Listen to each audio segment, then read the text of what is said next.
कहानी की शुरुआत होती है और हमें दिखाया जाता है लॉकडाउन का 76वां दिन। एक बंदा जिसका नाम विनय है वो बाहर से कुछ सामान खरीदकर घर वापस आता है और चीज़ों को साफ करने लगता है। तभी उसकी वाइफ को दिखाया जाता है जो कि किचन में खाना बना रही होती है। विनय चीज़ों को साफ कर अपनी वाइफ के पास जाता है और वे दोनों कुछ प्यारी बातें करते हैं कि तभी विनय की वॉच बज जाती है और विनय कहता है कि उसके कॉल का टाइम हो गया है। विनय प्रोफेशन से रिलेशनशिप मैनेजर है। फिर हमें दिखाया जाता है कि वह किचन से निकलकर टेबल पर लैपटॉप और बाकी चीज़ें रखता है। फिर हमें क्लाइंट की उसकी लिस्ट में सबसे पहले मिस्टर अवस्थी को कॉल लगाता है, पर वह कॉल रिसीव नहीं करते तो विनय उसके लैंडलाइन पर कॉल लगाता है। मिस्टर अवस्थी की वाइफ कॉल रिसीव करती है। विनय बताता है कि मुझे मिस्टर अवस्थी से बात करनी है। जब मिसेस अवस्थी मिस्टर अवस्थी को कॉल के बारे में बताती है तो मिस्टर अवस्थी उसे बोलते हैं कि कह देती कि बाथरूम में हूँ।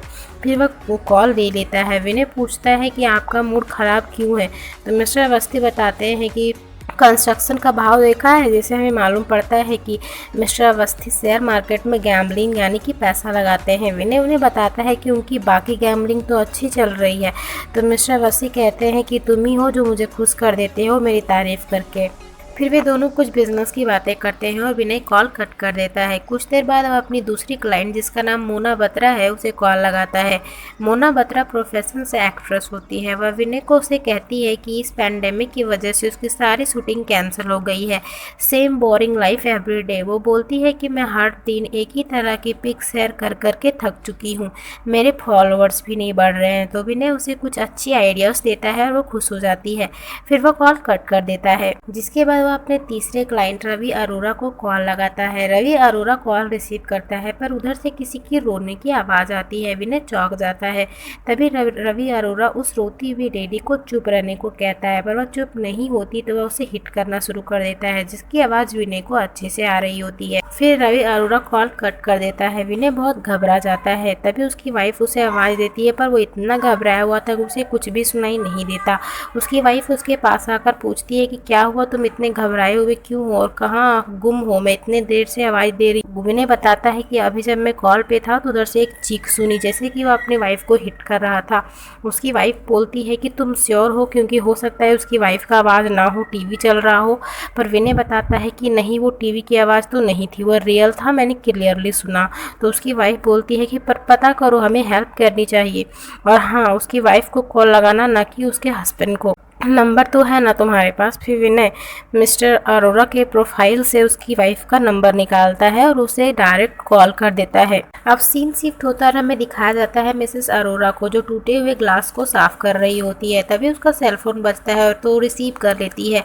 कॉल पे विनय था। वो बोलता है कि मैं आपका रिलेशनशिप मैनेजर हूँ। तो मिसेस अरोरा जिसका नाम कविता है वो कहती है कि आप मेरे हस्बैंड को कॉल कीजिए, ये सब वही देखते हैं। तो विनय बोलता है कि ये सर्विस खास तौर पर होम मेकर्स के लिए डिज़ाइन किया गया है और आप तो मुझे जानती ही होंगी, 2-3 बार तो मैं आपके घर आ चुका हूँ। फिर कविता अरोरा बताती है कि जी हाँ, याद आया मेरे को विनय। तभी वे हमें दिखाया जाता है कि कविता के सिर पर चोट लगी हुई होती है जैसे कि दीवार से टक्कर लगी हो। फिर विनय पूछता है कि आप ठीक है ना मैम, आपकी आवाज़ से आप ठीक नहीं लग रही।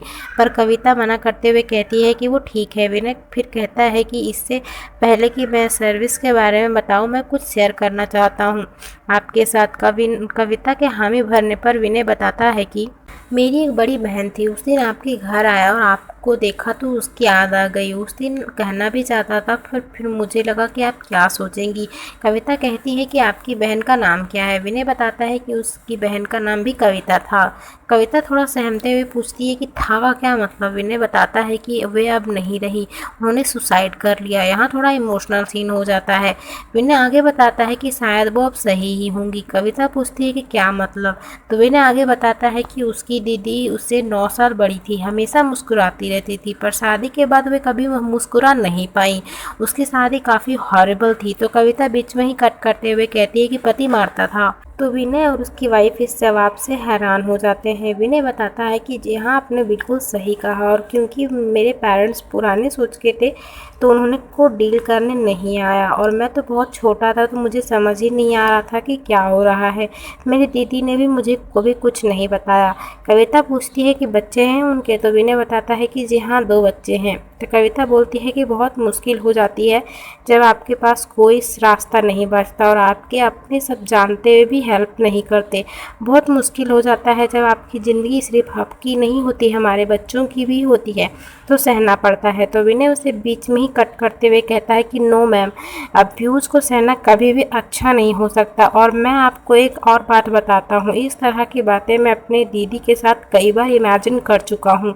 जब भी वे बोलती कि नहीं, क्या अब्यूज़ की जिम्मेदारी के सामने छोटा लगता है, तो हमेशा ही मैं उनकी बात से डिसएग्री करता और कोई भी अब्यूज़िव छोटा नहीं हो सकता। फिर कविता कहती है कि एक औरत की जो मजबूरियां होती हैं ना, तो फिर विनय उसे बीच में कट करते हुए कहता है कि मेरी दीदी बहुत स्ट्रांग थी मैम, वह हंसते हंसते सब प्रॉब्लम्स को सॉल्व कर देती थी। फिर कविता कहती है कि एक औरत अपने बच्चों के लिए अपने दर्द को आदत बना लेती है, तुम नहीं समझोगे। फिर विनय कहता है कि आपने सही कहा मैम, मैं नहीं समझ पा रहा कि मेरी दीदी जो इतनी स्ट्रांग थी, जिसमें इतनी हिम्मत थी, वो एक साधारण से आदमी से हार कैसे गई। जिस हाथ ने मुझे हंसना सिखाया, चलना सिखाया, वो हाथ उस पे उठने वाले हाथ को रोक क्यों नहीं पाई, क्यों नहीं कर पाई, क्यों नहीं जीत पाई, क्यों नहीं वहाँ से घर से निकल पाई। दोनों ही तरफ से एक इमोशनल सीन बन जाता है। विनय फिर बहुत ही आराम से कहता है कि छोटा हो या बड़ा, बस एक कदम ही तो बढ़ाना है ना मैम। दोनों तरफ से कुछ देर के लिए चुप्पी छा जाती है। कुछ देर बाद कविता इमोशनल होकर बोलती है कि पता है, पहली बार जब होता है ना तो लगता है एक्सीडेंट है, गलती से हो गया, फिर एक सॉरी आ जाता है और लगता है कि फिर नहीं होगा, फिर बार बार, तो कहते कहते रुक जाती है। फिर पूछती है कि दुनिया साथ देती अगर तुम्हारी बहन घर छोड़ देती तो। विनय बोलता है कि शायद यही गलती मेरी दीदी ने भी किया था, जो उन्होंने दुनिया के बारे में सोचा और दुनिया की परवाह करती रही, इसने उसकी तकलीफ से कोई लेना देना ही नहीं था। आज वो अगर अपने बारे में सोचती, अपने बच्चों के बारे में सोचती, तो वो शायद, तो वो कहते कहते रुक जाता है। और फिर कविता पूछती है कि उनके बच्चे कैसे हैं। इन्हें बताता है कि बच्चे डरते हैं लाइफ से मैम, कितनी भी कोशिश कर लूँ मैं, कितना भी कुछ कर लूँ, वो कम ही पड़ता है बच्चों के लिए। बच्चों ने अपने आँखों के सामने ये सब देखा है, वे अपनी लाइफ से डरने लगे हैं मैम। मैं तो अपनी दी को बचा नहीं पाया, पर वे भी अपने बच्चों को बचा नहीं पाई, उस अब्यूजिव माहौल में पले थे। फिर वो कहता है कि सॉरी मैम, मैं ऐसे ही पता नहीं क्या क्या बोल दिया। फिर कविता कहती है कि मुझे अगले वीक कॉल करो विनय, और हाँ थैंक्स, जिसके बाद कॉल कट हो जाता है। और कविता अपनी लाइफ का सबसे अच्छा कदम उठाती है और वो पुलिस को कॉल कर देती है। इधर हमें दिखाया जाता है कि विनय और उसकी वाइफ उसी तरह से इमोशनल होकर बैठे रहते हैं। उसकी वाइफ पूछती है कि तुमने मुझे बताया नहीं कि तुम्हारी कोई बहन भी थी, जिस बात पर एक मुस्कान लिए विनय उसकी वाइफ की तरफ देखता है और बस, और कहानी यहीं ख़त्म हो जाती है। आई नो आप लोग को थोड़ा कंफ्यूज होंगे, लेकिन मैं बताती हूँ शॉर्ट में कि विनय एक रिलेशनशिप मैनेजर था जो कि लोगों की प्रॉब्लम्स को सॉल्व करता था। मिस्टर अरोरा उसके एक क्लाइंट थे, जिनको जब कॉल किया उन्होंने, तो उन्होंने देखा कि मिस्टर अरोरा अपनी वाइफ को मार रहे थे, अब्यूज़ कर रहे थे। इसीलिए उन्होंने मिसेस अरोरा, यानी कि जिसका नाम कविता है, उनको कॉल करके उनको समझाते हैं कि अब्यूज़ जो है वो इसी तरह से सहना सही नहीं है, और अपनी दीदी का एग्जाम्पल दे के उसको समझाए कि किस तरह से उनको उनके खिलाफ लड़ना चाहिए, और उनको मोटिवेट किया, जिसका असर दिखा और कविता ने पुलिस को कॉल कर दिया। और जहाँ तक बात करें विनय के लास्ट मुस्कान की, तो मुझे ऐसा लग रहा है कि विनय की कोई भी बड़ी बहन नहीं थी। उन्होंने बस कविता को मोटिवेट करने के लिए अपनी एक बहन की जो है किरदार को अपने इमेजिनेशन में लाया हुआ था, बस उसकी कोई अपनी बहन नहीं थी आई गेस।